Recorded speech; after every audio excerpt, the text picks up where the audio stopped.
Olá pessoal, boa tarde. Estamos iniciando mais uma aula de Direito Ambiental, aula de número 09, e nesse momento nós iniciamos uma nova lei. Essa lei é a famosa lei que cria o sistema das unidades de conservação. Conforme vocês podem ver na tela, essa lei remonta aos anos 2000, final do governo Fernando Henrique, transição com o governo Lula em 2002, né?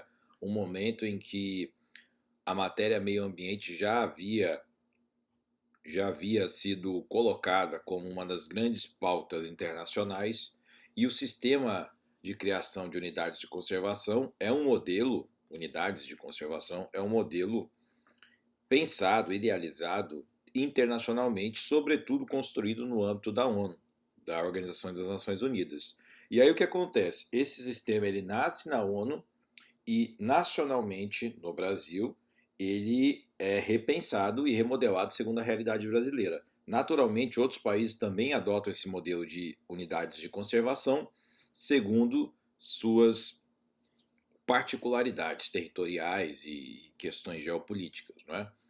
Então, o fato é que nós vamos estudar aqui nesse curso, nessa aula, uma breve aula, mas uma aula que consegue concatenar, que consegue congregar aí a maior parte, concatenar ideias e congregar a maior parte de institutos previstos nesta lei.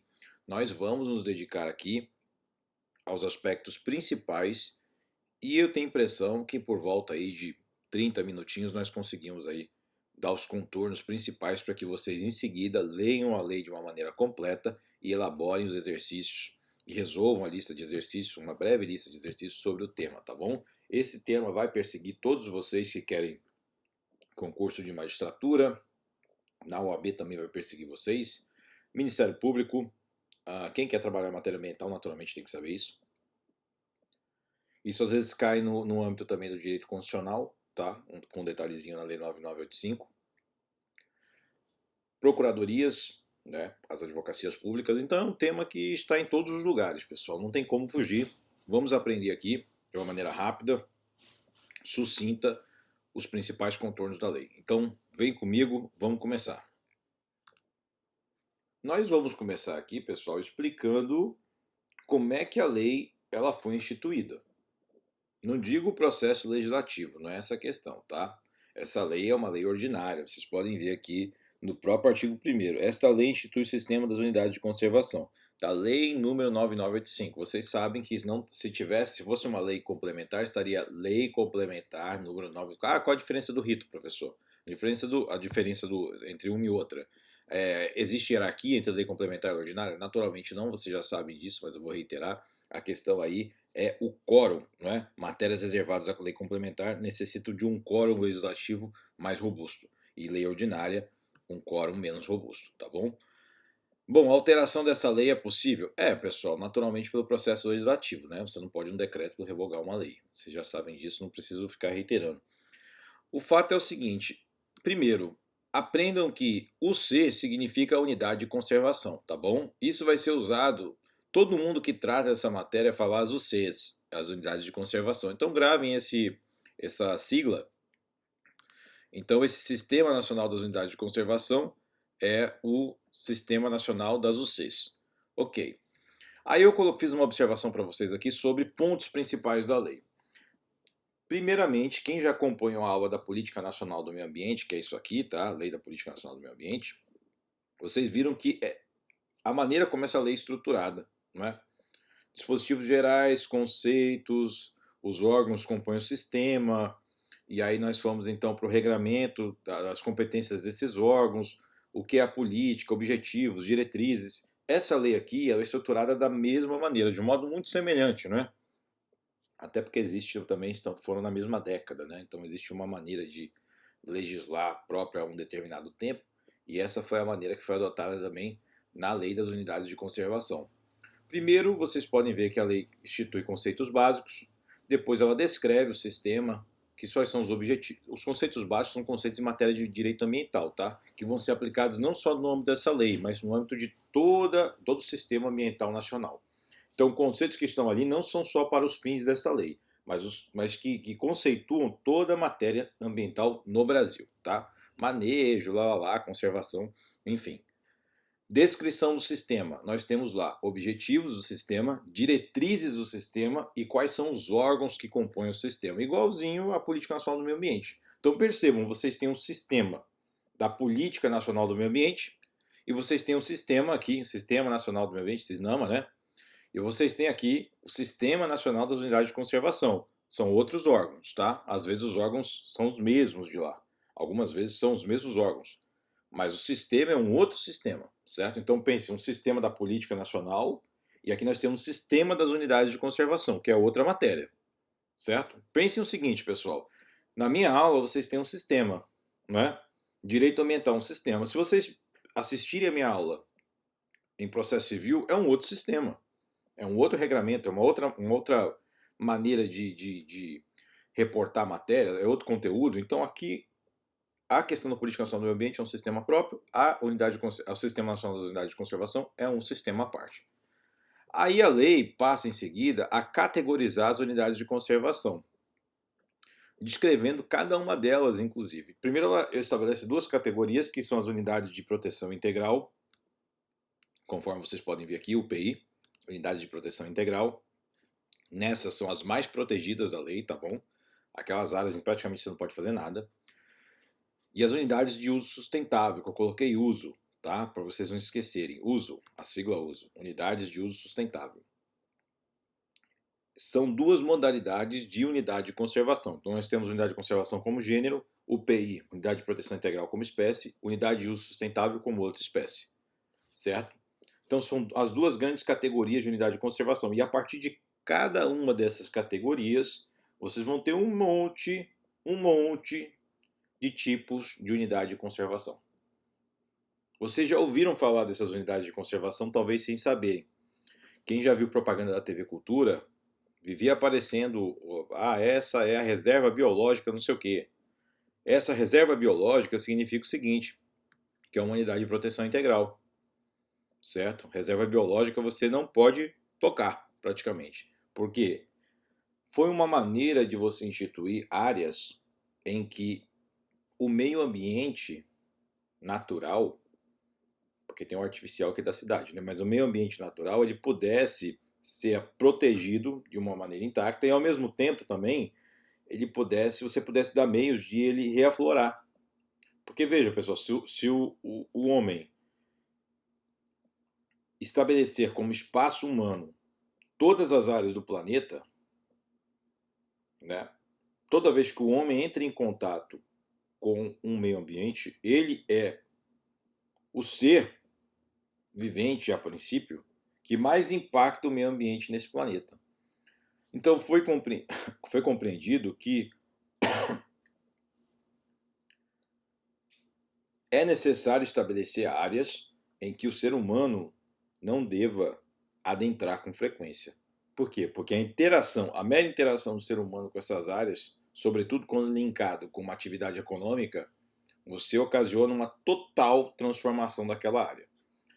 Então, as unidades de proteção integral, elas detêm uma menor relação do homem com aquela área. As unidades de uso sustentável têm uma maior relação do homem com aquela área. Porém, é totalmente diferente o standard de utilização daquela área em relação às áreas, por exemplo, da cidade, em que a atividade econômica é plena.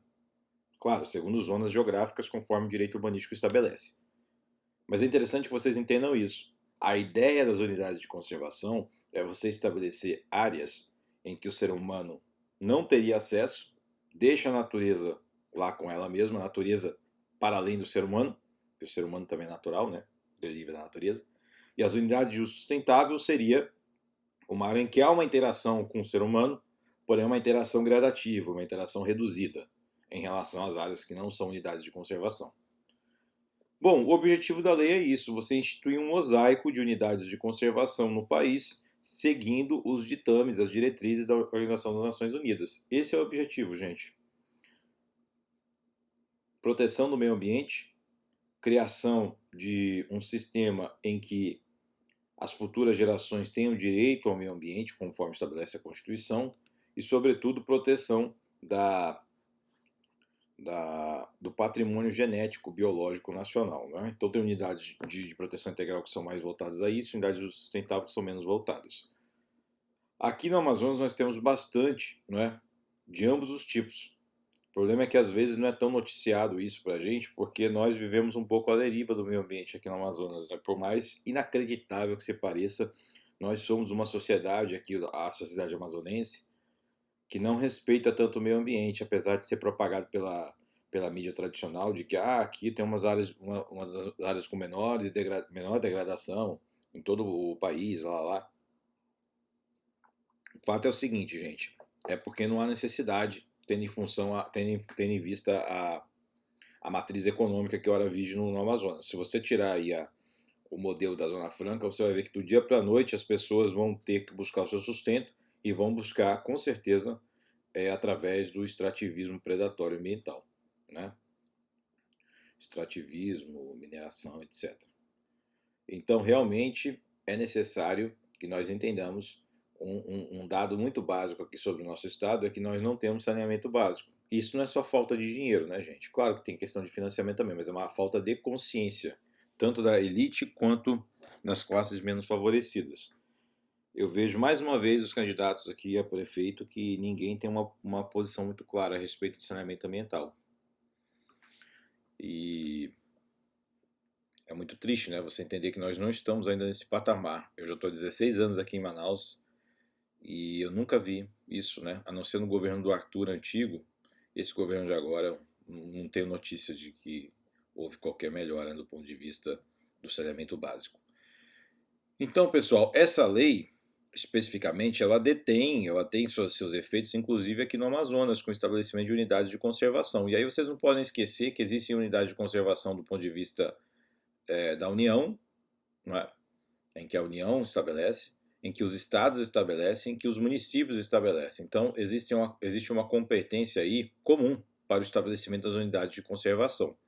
E essa lei ela estabelece também normas sobre o licenciamento ambiental e sua correlação com o fomento às unidades de conservação. Então ela condiciona lá de alguma maneira, vocês vão ver isso mais para frente, que você conseguir determinados licenciamentos ambientais implica o dever, a necessidade de você fomentar uma determinada unidade de conservação, certo? Que normalmente são a de proteção integral. Então fomentar significa dinheiro, tá bom? Define a obrigação legislativa também de criminalizar condutas que vilipendiem esse sistema, que é a Lei 9.605, que trata de grande parte dos crimes ambientais nacionais. Né? Crime, naturalmente, não é estadual, né? Não existe crime estadual, existe crime nacional. Esse é o modelo que nós temos aqui no Brasil. Nos Estados Unidos existem crimes estaduais. Agora aqui só existem crimes nacionais, você sabe isso no direito penal. Então aqui nós temos a grande lei dos crimes nacionais, que é a 9.605, mas existem algumas leis esparsas também.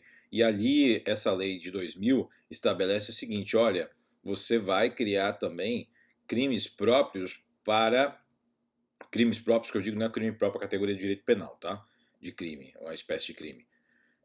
Você vai estabelecer condutas, tipificar condutas que atentem contra o Sistema Nacional das Unidades de Conservação, certo? E os seus objetivos. Aí eu coloquei para vocês o 40 e o 40A, tá? 40 e o 40A são fruto dessa transformação legislativa estabelecida pela Lei de Unidade de Conservação.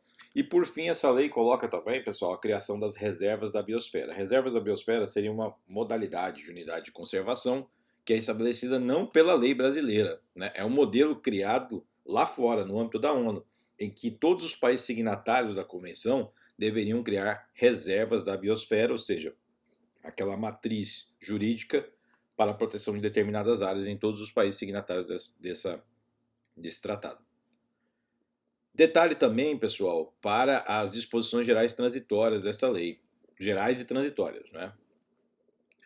O levantamento de terras devolutas, ou seja, o dever, né? Porque o Brasil, terra devoluta é o quê? São aquelas terras devolvidas da época das capitanias hereditárias, né? Mas que também foram estabelecidas depois. Então foram terras em que a União normalmente deixou com algum particular para que ele promovesse uma empreitada de colonização, não deu certo, não teve habilidade econômica, e aí foi devolvida, né, foi arrecadada novamente pela União ou por os estados, quando em faixa de fronteira da União. Isso está tudo na Constituição, tá? tem uma lei também esparsa que diz sobre isso. Então, o levantamento, essa lei estabelece a necessidade de você levantar, fazer o levantamento, o estudo das terras devolutas em que se possa estabelecer unidades de conservação. Ela estabelece disposições sobre as populações tradicionais que vivem, e não tradicionais também, né, que vivem em unidades de conservação, mas a maioria são tradicionais. As disposições sobre ilhas oceânicas e costeiras, que a gente quase não ouve falar, sobretudo a gente aqui está um pouquinho longe, né, desse litoral brasileiro. A relação dessas populações tradicionais com esses locais e o processo de reintegração de posse, né? Reintegração de posse ou desocupação, do processo de desocupação dessas populações de determinadas unidades de conservação em que pessoas não poderiam residir. E isso tudo para fins de implantar e viabilizar o sistema. Também estabelece umas questões de associação de competência administrativa do IBAMA, né? Relacionado a essa matéria de unidade de conservação. E aí então, pessoal, vocês entenderam um pouquinho da lei, nós passamos 15 minutos da aula e nós rapidamente, então, nessa outra etapa da nossa aula, nós vamos falar um pouquinho sobre os conceitos básicos, o Sistema Nacional de Unidade de Conservação, o que é, os objetivos, diretrizes e órgãos. Em seguida, nós vamos para as categorias das unidades de conservação, que eu já falei para vocês, que é a UPI, Unidade de Proteção Integral, e a USO, Unidades de Uso Sustentável. E aí, em seguida, nós vamos responder a questão como se cria e gerencia uma unidade de conservação. Está no artigo 22 seguintes. Quem cria, para que serve, o que se pode fazer nelas, como concatenar as populações tradicionais com os objetivos da unidade de conservação. Posteriormente, nós vamos passar ao licenciamento ambiental, crimes ambientais sobre as unidades de conservação. Isso está nos artigos 38 a 40 da lei, tá? Mas não estabelece condutas criminosas, mas estabelece um comando legislativo para que haja, se bem que também uma alteração na própria lei 9.605, tá? E as reservas da biosfera, que é aquele instituto aquele tipo de unidade de conservação que nasce lá na ONU. E por fim, as indenizações das populações serão deslocadas. Isso é a lei praticamente, tá, pessoal? Vamos passar então agora ao estudo dos seus conceitos básicos e ao sistema em si. Vamos lá então, segue comigo aqui. Bom, iniciando pelos conceitos básicos, né, pessoal, nós temos aqui o artigo 2º, que diz o seguinte: para os fins previstos nesta lei, entende-se por unidade de conservação. Eu vou pegar aqui a lei em si para vocês, um momentinho. Tá aqui. Um momento. Ah, não vai dar não. Esquece. Vou abrir de novo. Vamos lá, um momentinho só. Tá aqui, pessoal. Para os fins previstos nesta lei, entende-se por unidades de conservação. O que é uma unidade de conservação? Isso eu vou ler, tá? Espaço territorial e seus recursos ambientais, incluindo as águas jurisdicionais com características naturais relevantes, legalmente instituídos pelo poder público. Então, unidade de conservação é instituída pelo poder público, tá? Com os objetivos de conservação e limites definidos sob o regime especial de administração. Regime especial de administração, normal, não é? Ao qual se aplicam garantias adequadas de proteção. Então, esse é o conceito que vai cair na sua prova. Unidade de conservação é o espaço territorial e seus recursos ambientais, excluindo as águas jurisdicionais? Não, errado. Incluindo as águas jurisdicionais com características naturais relevantes. Quem define isso é uma cláusula jurídica abstrata, né? Quem define isso aí é o legislador. Legalmente, por meio de comunicação com a sociedade civil. Legalmente instituídos, legalmente, por meio de lei. Lei lato sensu, tá, pessoal? Decreto também pode instituir unidade de conservação. Decreto. Instituído pelo poder público, com os objetivos de conservação e limites definidos, sob o regime especial de administração, ao qual se aplicam garantias adequadas de proteção. E aí continua aqui, conservação da natureza, o que é, diversidade biológica, o que é, recurso ambiental, o que é, preservação, proteção integral, conservação in situ, manejo. Manejo é uma coisa, né, que vai estar o tempo, pode ter um plano de manejo da unidade de conservação. Então lê o que é manejo aqui. Manejo. Todo e qualquer procedimento que vise assegurar a conservação da diversidade biológica dos ecossistemas. É um conceito muito abstrato, né? Qualquer procedimento que vise assegurar isso, a conservação da diversidade biológica dos ecossistemas, é manejo. Então, plano de manejo seria o plano de conservação de lidar, né, com aquela área com vistas que a unidade de conservação atinja suas finalidades. O que é um uso indireto? O que é um uso direto? O que é uso sustentável? Extrativismo é legal, né? Porque extrativismo a gente ouve falar o tempo todo, E aqui já diz o que é extrativismo. Sistema de exploração baseado na coleta e extração, de modo sustentável, dos recursos naturais renováveis. Por isso que não tem extrativismo de ouro, né? Porque não é recurso natural renovável. Recuperação, recuperação de uma área degradada, restituição de um ecossistema ou de uma população silvestre degradada a uma condição não degradada, que pode ser diferente da sua condição original. E aí continua, né, pessoal? Restauração, zoneamento. Zoneamento é interessante, tá? Plano de manejo, eu falei para vocês também. Documento técnico mediante o qual, com fundamento nos objetivos gerais de uma unidade de conservação, se estabelece o seu zoneamento e as normas que devem presidir o uso da área e o manejo dos recursos naturais, inclusive a implantação das estruturas físicas necessárias à gestão da unidade. Ok, criar estruturazinha para você poder gerir aquela unidade de conservação. Zona de amortecimento é interessante, tá, pessoal? Vamos marcar aqui plano de manejo, vamos marcar zona de amortecimento, que eu acho importante, que é justamente o que a gente vê aqui na cidade. Por exemplo, aqui quem está próximo da mata ciliar, né, da área de preservação permanente, que é a mata ciliar aqui do Mindu, vocês veem aqui exatamente isso. O entorno de uma unidade de conservação onde as atividades humanas estão sujeitas a normas de restrições específicas, com o propósito de minimizar os impactos negativos sobre a unidade. Também tem outras zonas de amortecimento aqui, né? Perto daquele, como é o nome? Que é lá pro Zumbi, pessoal, que eu esqueci o nome não lembro agora, de uma unidade de conservação aqui no Amazonas, que é bem famosa, né? Que tem o Musa, ali do Musa. Tem o museu, né? O Museu Natural lá. Corredores ecológicos, né? Os corredores ecológicos é justamente aqui, o corredor ecológico do Mindu também temos, né? Porções de ecossistemas naturais ou seminaturais ligando unidades de conservação que possibilitam entre elas o fluxo de genes e o movimento da biota, facilitando a dispersão de espécies e a recolonização de áreas degradadas, bem como a manutenção de populações que demandam para sua sobrevivência áreas com extensão maior do que aquelas das unidades individuais. Populações aqui, tá, pessoal, não é humanas, tá bom? Só para vocês saberem, são um conceito ambiental aí, tá, da biologia. Bom, esses são os conceitos básicos que eu gostaria de falar com vocês. Aqui no artigo 3º tá colocando que o sistema é constituído, né, por unidades de conservação federal, estadual e municipal, certo? Então pode ser que cada ente federativo crie a sua, então tem várias e várias e várias, né, segundo cada origem. Quem criou pode extinguir aquela unidade de conservação, mas provavelmente essa extinção vai ser judicializada, tá? Bom, se você aqui no artigo 4º você quer entender os objetivos do Sistema Nacional das Unidades de Conservação, você lê esse artigo 4º aqui por inteiro e você vai ver o que é, não é? Cada uma delas aqui eu não vou fazer a leitura, mas eu quero que vocês saibam que os objetivos estão aqui.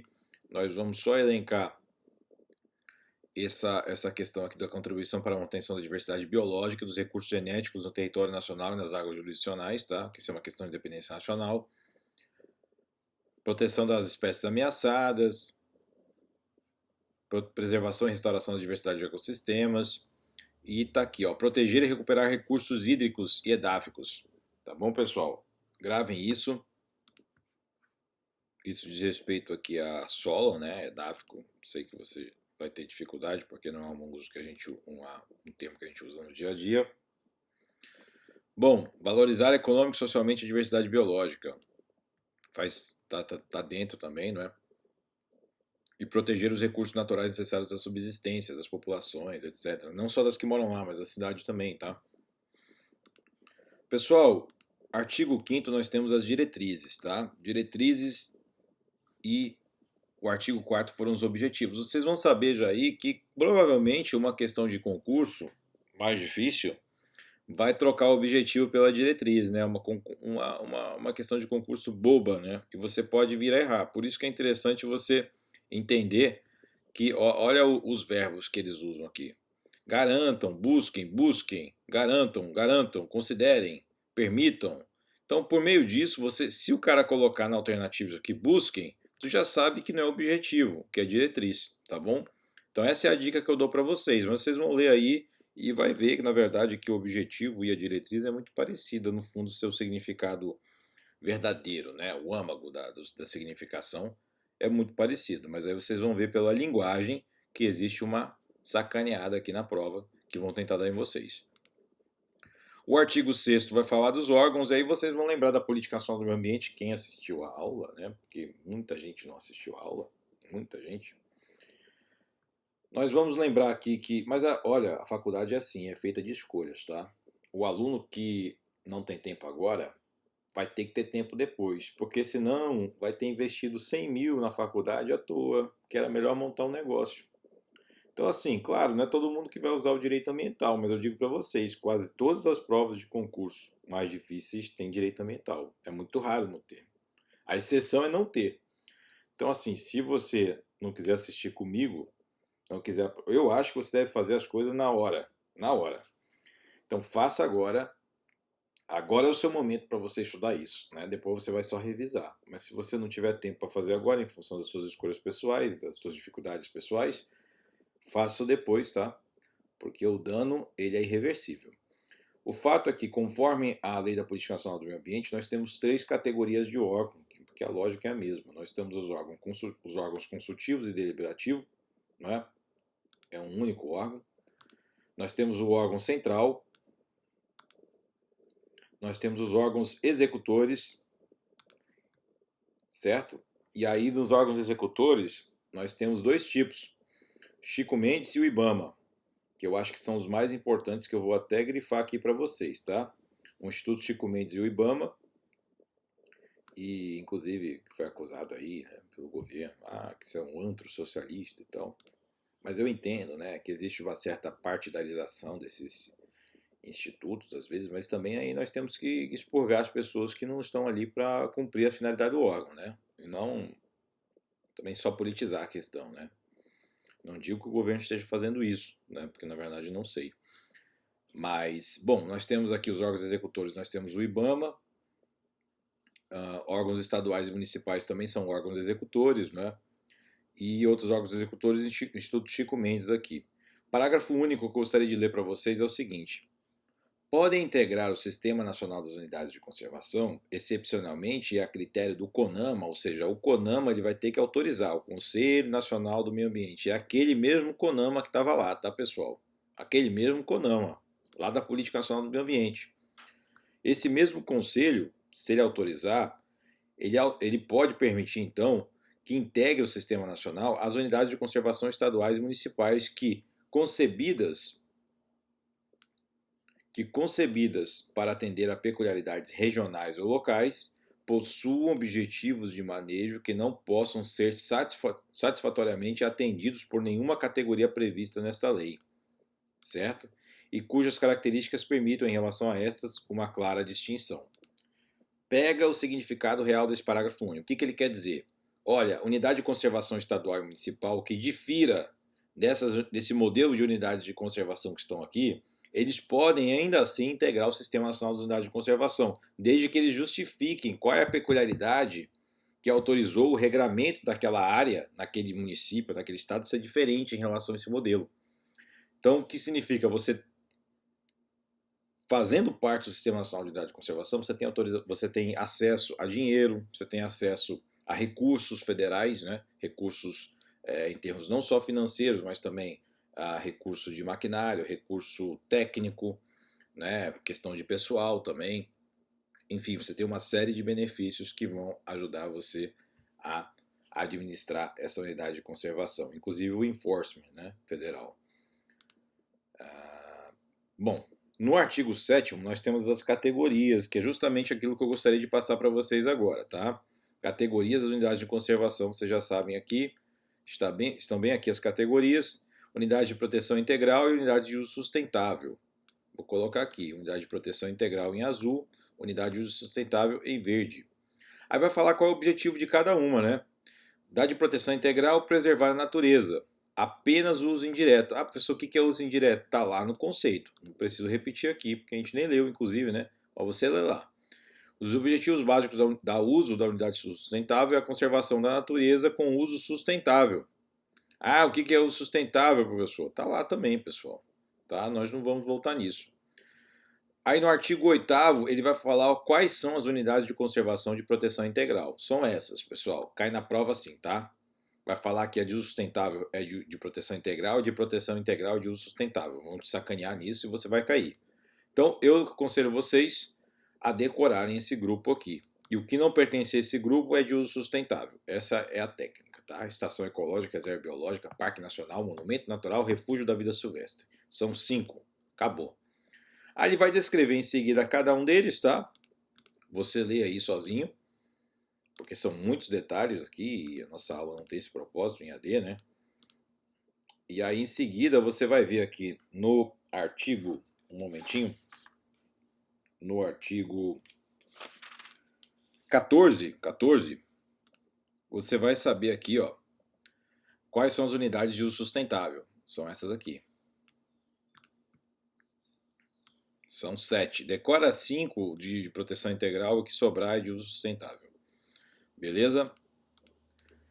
Área de proteção ambiental, área de relevante interesse ecológico, floresta nacional, reserva extrativista, reserva da fauna, reserva de desenvolvimento sustentável e reserva particular do patrimônio natural. Então, a unidade de conservação estadual, municipal ou federal, ela tem que pertencer a uma dessas categorias. Professor, e se eu fizer uma unidade de conservação, eu sou prefeito, por exemplo, ou eu sou governador, faço uma unidade de conservação que não se encaixe nessas categorias. Bom, ela não vai pertencer ao Sistema Nacional de Unidade de Conservação, a não ser que você, segundo o parágrafo único do artigo 6º, né, você justifique o porquê que ela não tem o mesmo regramento dessas aqui. E aí, dependendo das peculiaridades ambientais daquele local, pode ser que você consiga, claro que é uma decisão política também.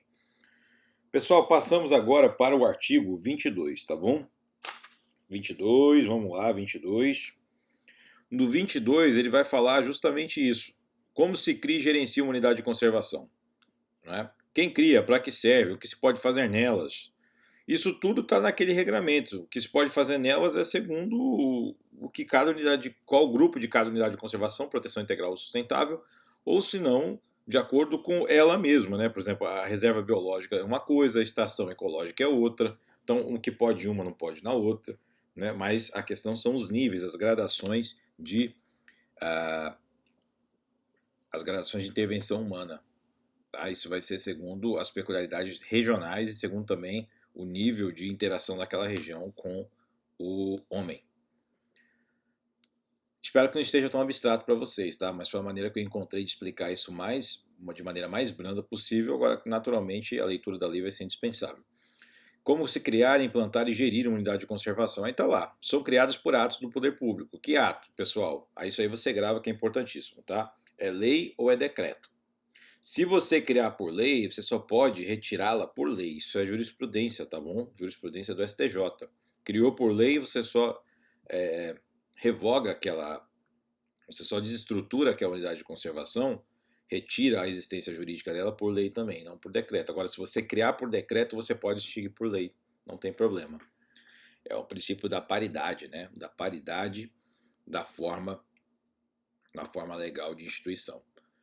Bom, aí diz também a questão de como vai ser gerida essa unidade de conservação. Nós vamos de uma maneira muito rápida, já passamos de 33 minutos de aula. É necessário aqui, pessoal, segundo o 22, parágrafo único, parágrafo 1º, parágrafo 2º, perdão, a criação delas deve ser precedida de estudos técnicos, tá? Você não pode criar lá na casa da sua avó. E de consulta pública. Consulta pública é uma maneira democrática de você ver de que maneira a criação daquela unidade atende aos interesses locais também, não é? Localização, dimensão, os limites mais adequados para a unidade. Eu achei interessante colocar isso e achei interessante também apontar o parágrafo 4º. Na criação da estação ecológica ou reserva biológica não é obrigatória a consulta. Não é obrigatória a consulta. Por quê? Porque se entende que essas áreas são de proteção vital para as finalidades de proteção do meio ambiente. Então, você instituí-las independe da vontade da maioria da população, de consulta àquela população. Existe o interesse público supremo na instituição disso. Talvez também, tá, pessoal, porque a criação da estação ecológica e biológica às vezes é uma maneira de você proteger a soberania nacional em locais de grande reserva de minério. Pode acontecer isso também. Esse papo que existe, que essa versão, né, que os militares algumas vezes colocam, ela não pode ser ignorada, viu? Não pode, parece simplista, mas naturalmente existe também as maneiras como interesses estrangeiros se manifestam no Brasil são desconhecidas, né? Porque não existe uma literatura muito boa da população sobre isso. Mas enfim, as unidades de conservação da sociedade civil, tá? As unidades de conservação de grupo de uso sustentável podem ser transformadas total ou parcialmente em unidade de proteção integral. Tá, ele está querendo dizer o seguinte, olha, você tem uma uso que pode virar UPI, pode virar UP, não tem problema, tá? Por instrumento normativo do mesmo nível hierárquico que criou a unidade. Beleza? Não vamos esquecer isso. A uso pode virar UPI, desde que por um instrumento normativo de mesma hierarquia. Decreto, decreto. Lei, lei. Mas pode ser que, se for instituído por decreto, uma lei possa alterar a finalidade daquela uso para uma UPI, que são categorias de unidades de conservação. Bom, esse parágrafo 4º e 5º é o que eu gostaria de dizer para vocês. Passamos ao artigo 23, já arrumando a finalização da aula. Artigo 23. A posse. Achei uma palavra forte, tá? E o uso das áreas ocupadas. O uso legal, né? Detenção e tal. Quem estudou direito civil sabe disso. E o uso das áreas ocupadas pelas populações tradicionais, quilombolas, indígenas, né? Aquelas populações que estão lá desde antes do Brasil República, etc. Ou depois também, depende, né? Como você interpreta isso, porque é um conceito abstrato. Serão regulados por contrato conforme se dispuser no regulamento desta lei. Contrato com quem? Com quem administra a unidade de conservação, tá, pessoal? Seria um contrato, então, em regra, com o administrador, que é o poder público por excelência, ainda que de maneira delegada. Bom, as populações se obrigam, né, a atender às finalidades da unidade de conservação, senão vão cair fora. Usa os recursos naturais pela população de que trata este artigo, obedecerá a seguinte... Olha, isso aqui é importantíssimo, hein? Índio vai poder explorar minério? Tem que ver a decisão do caso Raposa Serra do Sol, tá? Senão não tem como você também já entender. Aí vai falar que o que é que ele vai poder fazer, não pode, etc. Aí vai remeter para outra lei, demais normas de autorização, que é uma maneira de política, né? Pode ser que você queira criar uma lei para saber como é que o índio vai explorar o minério, uma lei própria, que é inclusive que eu acho que vai surgir em breve aí. E aí vai proibir, né? Ó, quando o índio morar, ou quando o quilombola morar, ou quando a outra população tradicional que não é índio nem quilombola, se é que existe, é uma população que não seja um dos dois aqui no Brasil, quando essa população ela tiver, até que tem, viu? Até que bem. Eu lembrei agora de uma ilha lá em São Paulo que tem uma população que está lá desde o início do século XIX, parece, do final do século XIX. E aí é uma população tradicional daquela ilha, né? Só as pessoas que podem morar lá são as da mesma família, senão não podem. Ou convidados, um negócio desse, apesar da ilha ser da União. Bom, no caso é o seguinte, eles têm que fazer um contratinho com quem administra a ilha, no caso, e se submeterem às diretrizes contratuais. Ou seja, existem normas de ordem pública que vão ter que estar nesse contrato, né? Que não são inafastáveis. O artigo 23, então, é isso que eu gostaria de falar para vocês. Passamos ao artigo 25, tá bom?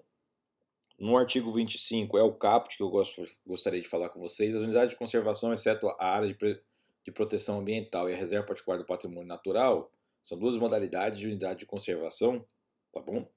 Devem possuir zona de amortecimento, ou seja, tudo deve possuir zona de amortecimento, com exceção da APA e da reserva particular do patrimônio natural. Duas unidades de conservação que pertencem à categoria das unidades de uso sustentável, uso. Então, elas não precisam de zona de amortecimento, o resto precisa de zona de amortecimento. Então, qual é a regra, pessoal? Todas as unidades de conservação precisam de zona de amortecimento, ponto final. Você vai gravar o que? A exceção, que é a APA e a reserva particular do patrimônio natural.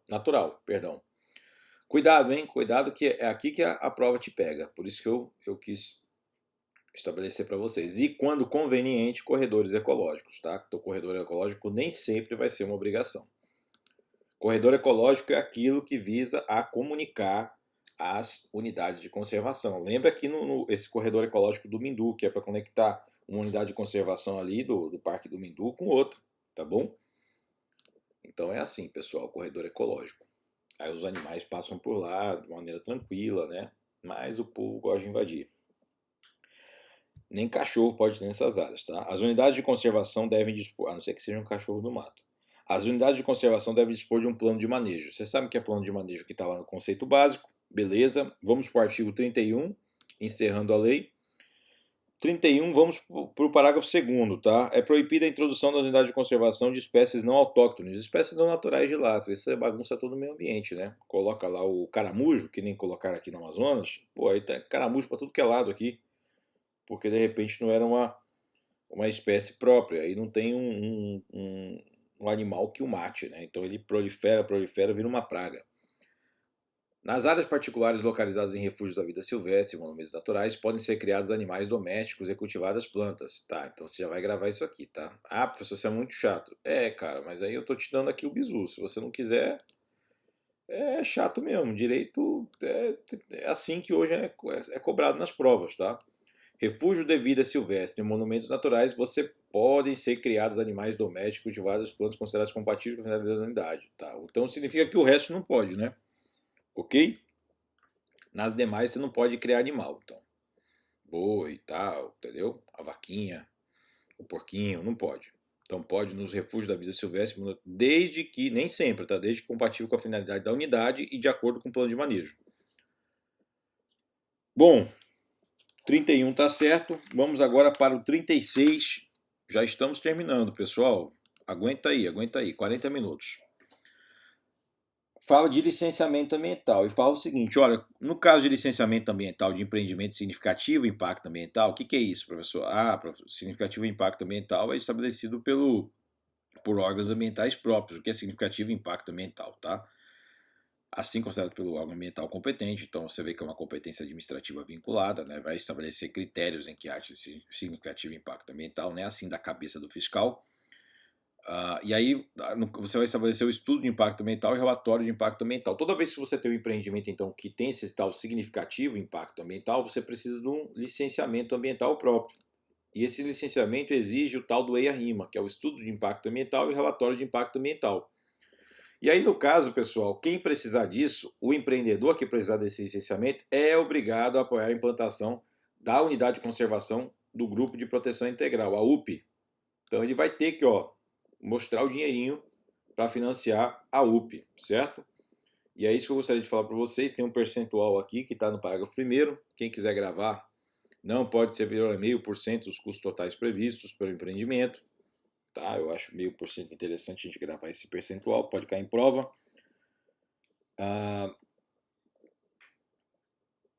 Aí tem um parágrafo 4º aqui, né? Dá uma lidinha no parágrafo 4º, porque mudou agora. A obrigação de que trata o caput deste artigo poderá, em virtude do interesse público, ser cumprida em unidade de conservação de posse do domínio público de grupos sustentáveis, especialmente localizados na zona. Então ele está falando o seguinte, pessoal, se você precisar de um licenciamento ambiental lá em São Paulo, pode ser que essa empresa ela não precise financiar uma unidade de conservação do Grupo de Proteção Integral em São Paulo. Pode ser que ela financie, sobretudo, uma unidade de uso sustentável no Amazonas. Por quê? Porque está dentro da área da Amazônia Legal, né? Que engloba até o Mato Grosso.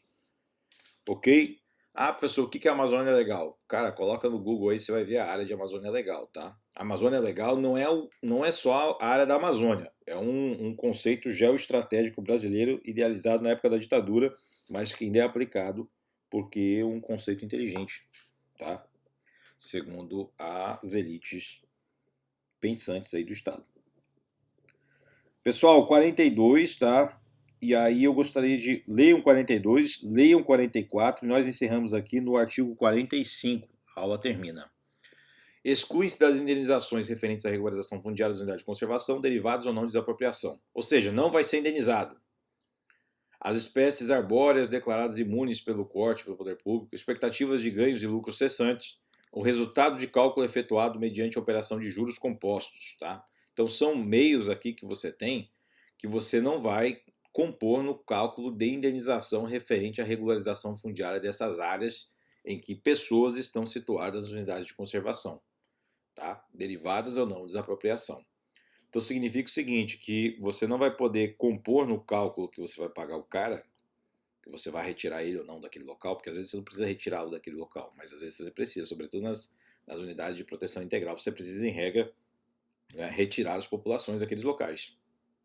Você retirando as populações daqueles locais, significa o seguinte, que você vai gerar um dever de indenização da União, né? Das benfeitorias necessárias, de repente, etc. A não ser que a ocupação seja irregular, tem a questão da jurisprudência do STF sobre isso, no caso da Raposa Serra do Sol, mas aí a lei estabelece aqui que nesses critérios você não vai poder compor o cálculo dando mais dinheiro para a pessoa que está sendo desapropriada ou retirada do uso daquela área, ok?